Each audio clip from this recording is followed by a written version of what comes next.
Math mastery hub में आपका स्वागत है।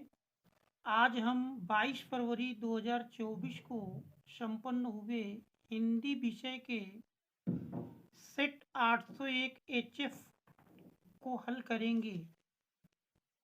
सेट 801 एचएफ में दिया है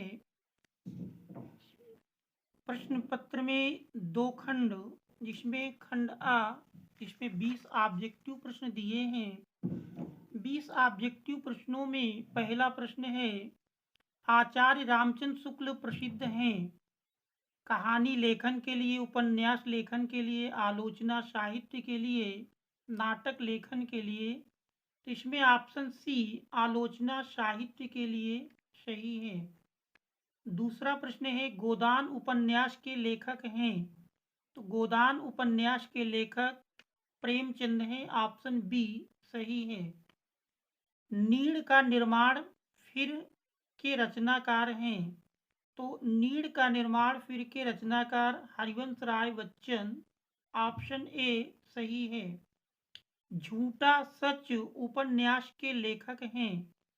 तो झूठा सच उपन्यास के लेखक यशपाल। ऑप्शन ए सही है। छायावाद की मुख्य प्रवृत्ति है। तो दिए गए ऑप्शनों में छायावाद की मुख्य प्रवृत्ति श्रृंगार और प्रेम वेदना। ऑप्शन सी सही है। छठा प्रश्न है, कलम का सिपाही जीवनी है। तो कलम का सिपाही जीवनी मुंशी प्रेमचंद ने लिखा है। तो यह ऑप्शन बी सही है। घनानंद किस काव्य धारा के कवि हैं?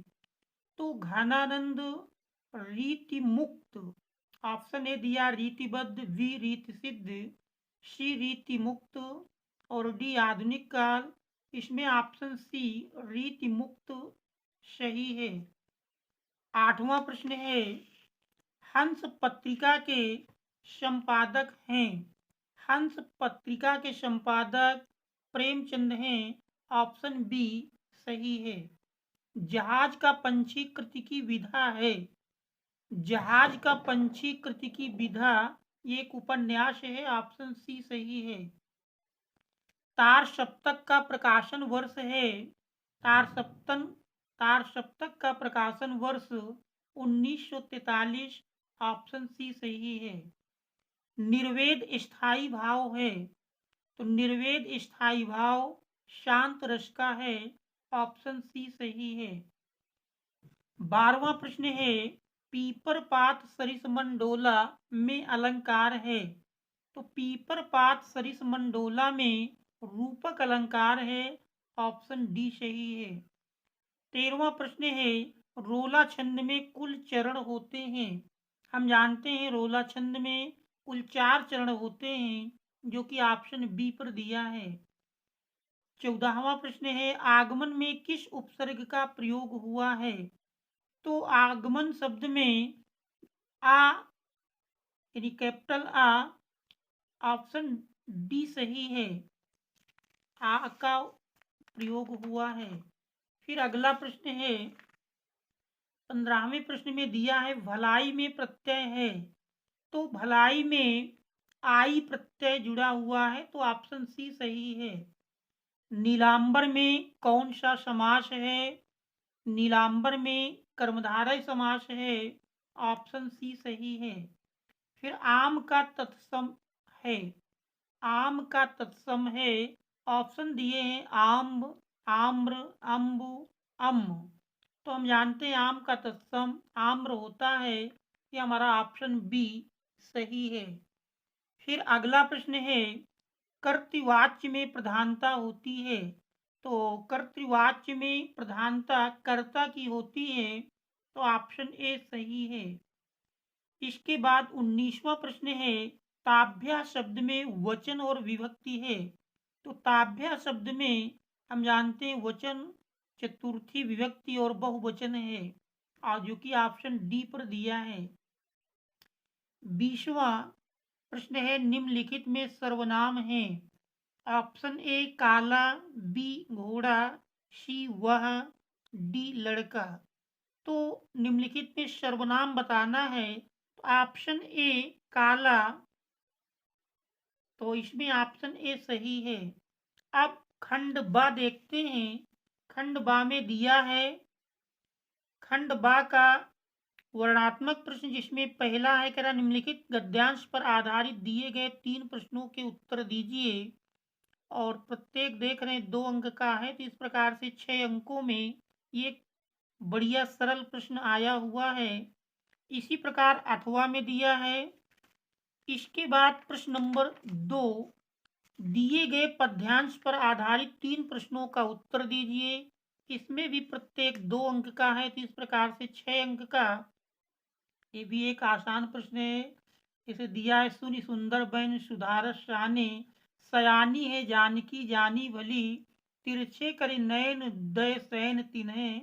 तो इस प्रकार से इसके 3 प्रश्नों का उत्तर देने में 6 अंक। इसके बाद प्रश्न नंबर 3,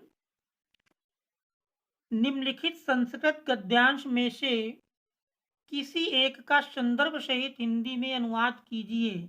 तो देख रहे हैं, तो ये भी हमारा वाराणसी अध्याय से लिया गया है, क्योंकि 5 नंबर में आया है और इसकी संदर्भ सहित आसानी से व्याख्या कर देनी थी। इसी प्रकार 8वां में दिया है। चौथा प्रश्न है, दिए गए संस्कृत पद्यांश में से किसी एक का संदर्भ सहित हिंदी में अनुवाद कीजिए। ये भी 5 अंक में आया है। इसके बाद 5वां प्रश्न, अपने पठित खंडकाव्य के आधार पर निम्नलिखित प्रश्नों में से किसी एक प्रश्न का उत्तर दीजिए। तो हम जानते हैं कि अपने जनपद फतेहपुर में मुक्तिदूत खंडकाव्य पढ़ाया जाता है, जिस पर आधारित प्रश्नों के हमको उत्तर देने थे।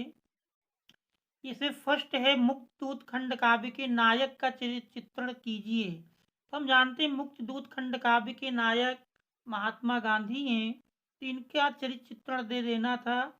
और सेकंड है, मुक्तिदूत खंडकाव्य के चतुर्थ सर्ग का सारांश लिखिए। तो चतुर्थ सर्ग का सारांश लिख देना था। इस प्रकार से फर्स्ट और सेकंड कर देने पर 3 अंक प्राप्त हो जाएंगे। बाकी शेष खंडकाव्य अन्य जिलों में चलते हैं, तो हमको अपने जिले फतेहपुर के लिए मुक्तिदूत खंडकाव्य के प्रश्न करने थे। इसके बाद प्रश्न संख्या 6 है, नीचे दिए गए लेखकों में से किसी एक लेखक का जीवन परिचय लिखते हुए उनकी एक प्रमुख रचना का उल्लेख कीजिए। जयशंकर प्रसाद, आचार्य रामचंद्र शुक्ल, डॉक्टर भगवत शरण उपाध्याय। तो जैसा कि पीछे बताया भी गया कि आचार्य रामचंद्र शुक्ल का लगभग हर वर्ष जीवन परिचय पूछा जाता है, तो ये भी एक आसान प्रश्न था। इसका खा पार्ट है, खा में दिया है, कह निम्नलिखित कवियों में से किसी एक कवि का जीवन परिचय देते हुए उनकी एक प्रमुख रचना का उल्लेख कीजिए। इसमें भी महाकवि सूरदास, सुमित्रा नंदन पंत, बिहारी लाल, इसमें सूरदास का लगभग हर वर्ष पूछा जाता, तो ये भी एक आसान प्रश्न था। 7वां है, अपनी पाठ्य पुस्तक में से कंठस्थ कोई एक श्लोक लिखिए जो इस प्रश्न पत्र में ना आया हो। देखिए ये भी आसान 2 नंबर में है।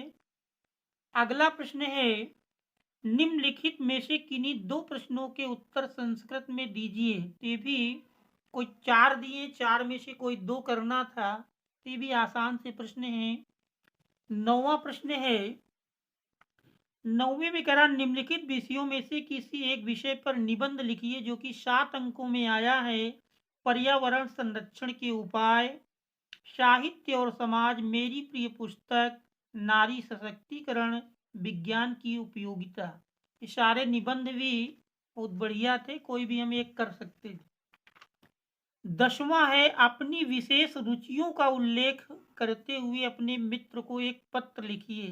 तो एक पत्र लिखना, ये भी 4 अंक में आया था, ये भी एक बहुत बढ़िया प्रश्न था। Thanks all of you for watching.